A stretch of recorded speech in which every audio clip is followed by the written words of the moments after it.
আসসালামু আলাইকুম ওরহমতুল্লাহি ওবারাকাতু। দূরেও কাছে, দেশ এবং প্রবাসে যে যেখান থেকেই আজকের এই ভিডিওটি দেখছেন, সকলের কাছে অনুরোধ থাকবে আপনারা ভিডিওটি শেয়ার করে দিবেন।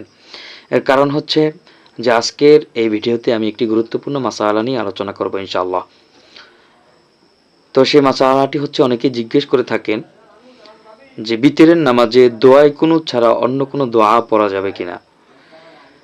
তো বিভিন্ন ফতোয়ার কিতাব মতে মূলত দোয়ায় কুনুত এটা পড়ার ব্যাপারে তাগিদ রয়েছে। যেমন ধরেন, এই দোয়ায় কুনুত স্বয়ং রাসূলুল্লাহ সাল্লাল্লাহু আলাইহি ওয়াসাল্লাম থেকে নির্দিষ্ট হয়েছে। তো এটা যদি কেউ ভিতরের নামাজের মধ্যে পড়ে তাহলে ওয়াজিব এবং সুন্নত দুটি আদায় হয়ে যাবে। তবে কথা হচ্ছে যে এই দোয়ায় কুনুত কোত্থেকে আসলো। তো এই দোয়ায় কুনুত মূলত হযরত জিবরাইল আলাইহিস সালাতু ওয়াস সালাম তিনি নিজেই স্বয়ং রাসূলুল্লাহ সাল্লাল্লাহু আলাইহি ওয়াসাল্লামকে এই দোয়ায় কুনুত শিক্ষা দিয়েছিলেন। তো সেখান থেকেই এই দোয়ায় কুনুত ভিতরের নামাজে পড়া আবশ্যক হয়ে গিয়েছে।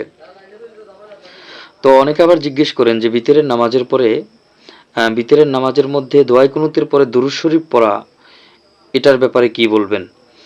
তো এটার উত্তর হচ্ছে যে আপনারা যদি কেউ ভিতরের নামাজে দোয়ায় কুনুতের পরে দুরূদ শরীফ পাঠ করেন তাহলে এটা কেউ কেউ মুস্তাহাব বলেছেন।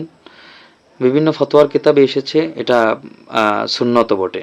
তো বিভিন্ন রিওয়ায়াতে পাওয়া যায় দোয়ায় কুনুতের পরে যে দুরূদ শরীফ পড়বেন সেটা হচ্ছে সাল্লাল্লাহু আলা সাইয়্যিদিনা মুহাম্মাদানিন নাবিয়্যিল উম্মিয়্যি ওয়া আলিহি ওয়াসাল্লিম, এই দুরূদ শরীফ পাঠ করবেন। যদি কেউ দোয়ায় কুনুত না জানেন তখন আপনারা কি করবেন। অনেকে জিজ্ঞেস করে থাকেন এখানে অন্য কোনো দোয়া বা সূরাতুল ফাতিহা পড়লে হবে কিনা।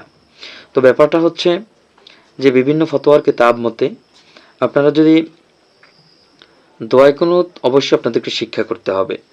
তো প্রাথমিক অবস্থায় যদি আপনি দোয়ায় কুনুত না জানেন তাহলে এটা শিখতে যতদিন পর্যন্ত সময় লাগে তো ততদিন পর্যন্ত আপনারা বিভিন্ন দোয়া পড়তে পারেন।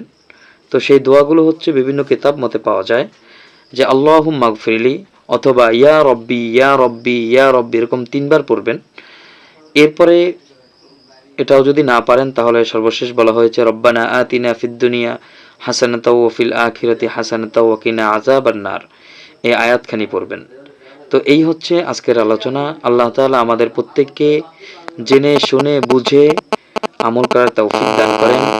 আমিন। আসসালামু আলাইকুম ওয়া রাহমাতুল্লাহ।